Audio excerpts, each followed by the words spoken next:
The Scroll of Water. Arguably one of the worst enchantments in all of Sulfur. But have you ever thought to yourself, is there a way to make it actually good? No, there is not.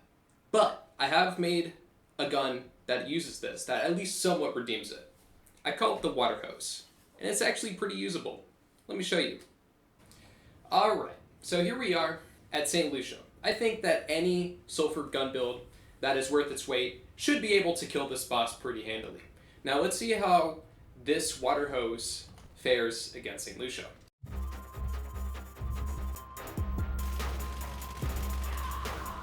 Alright, that wasn't too bad. That was like 3-4 seconds or so. St. Lucia's dead. Okay, so I'm over on KPH right now. If you haven't used Kevin's build ever and you are interested in the game of Sulfur, I highly recommend that you do so.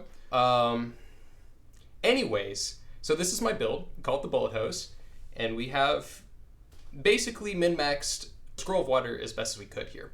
So right here, yes, I have a Rector. I know there's probably like a bajillion different other Rectors in this contest, but hear me out, all right? Like, in order to make this scroll viable, we have to use the best guns in the game, all right? Like, I'm gonna be honest, Rector's just gonna give you the most DPS, because otherwise Scroll of Water is just gonna be so dog shit.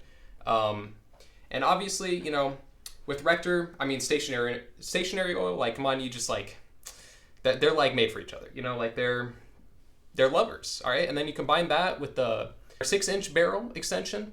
I mean, this right here is like a holy trinity, I think, for stationary builds. Like, you kind of need these three together. We have it obviously on 12 gauge shotgun, so we can get as much wet splooge as possible.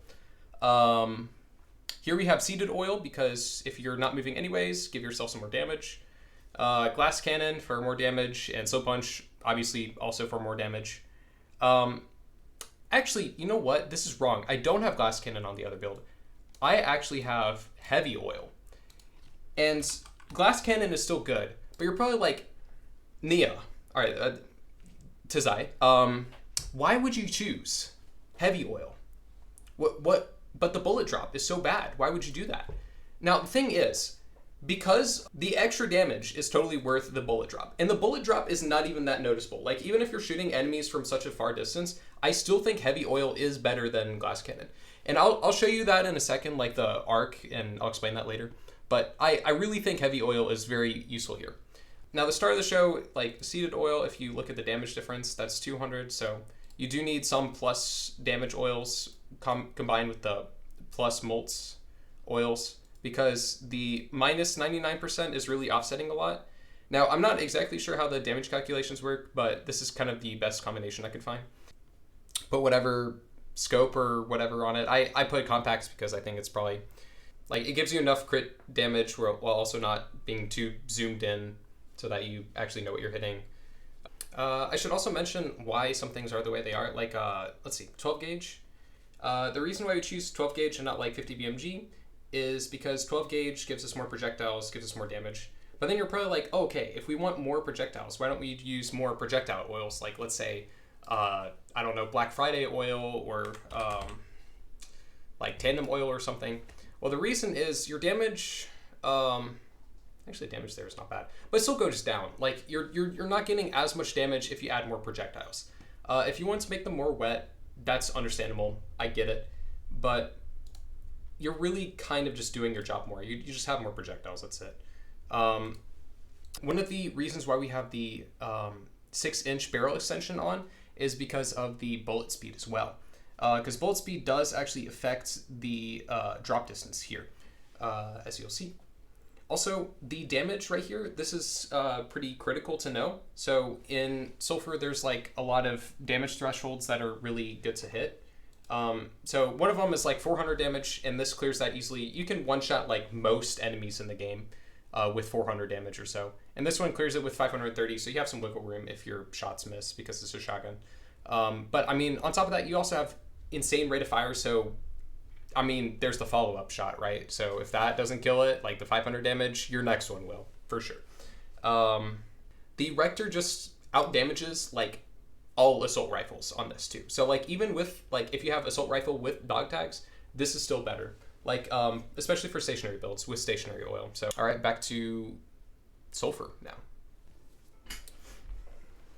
All right, so here we are in town. Give you a little bit of demonstration. So a lot of this is about positioning. So a lot of it is baiting enemies to come into you. It's also really good to have like a secondary like this, just so you can take care of enemies so you can move around at the same time.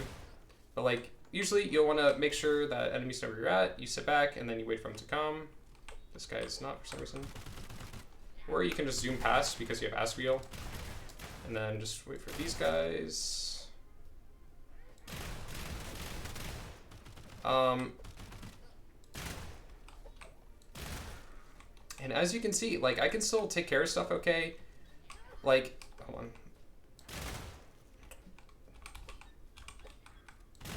on. So if we're looking at the bullet drop, it's actually not that bad. If you're like mid-range, this is about your engagement distance, and that's still like head-on, if you see that. But if it's like a little bit further, you just have to like arc it a little bit. Like I'm usually really against like bullet drop things anyways, but like this way it stays true to its name, all right? Like it's actually a hose. You're spreading water on them. You're putting the water on their face, you know, like, hello doggy. Oh, don't mind me.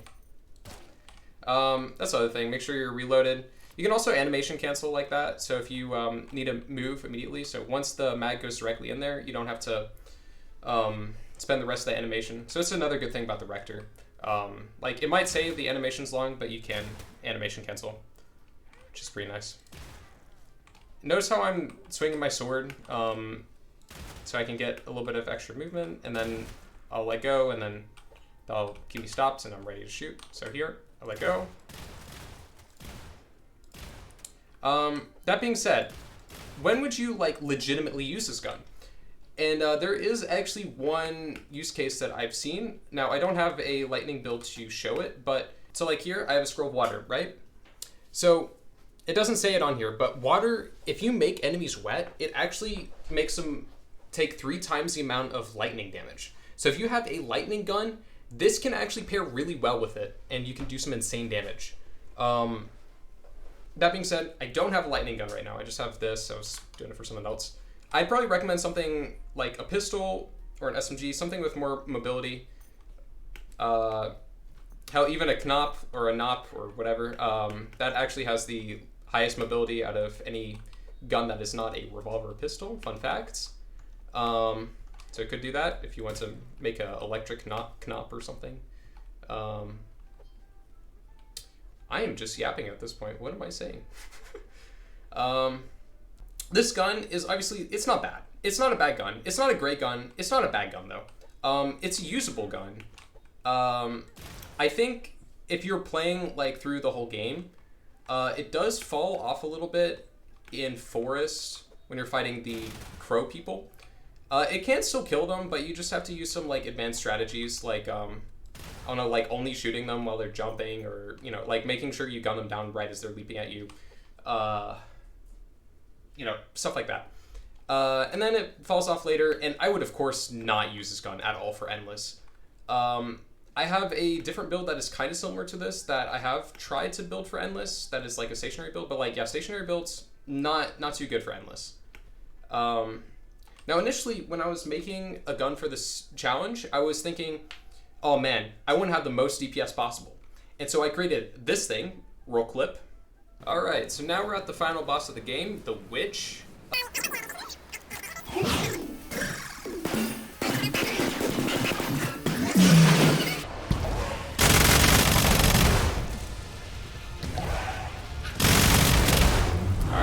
That's all it takes.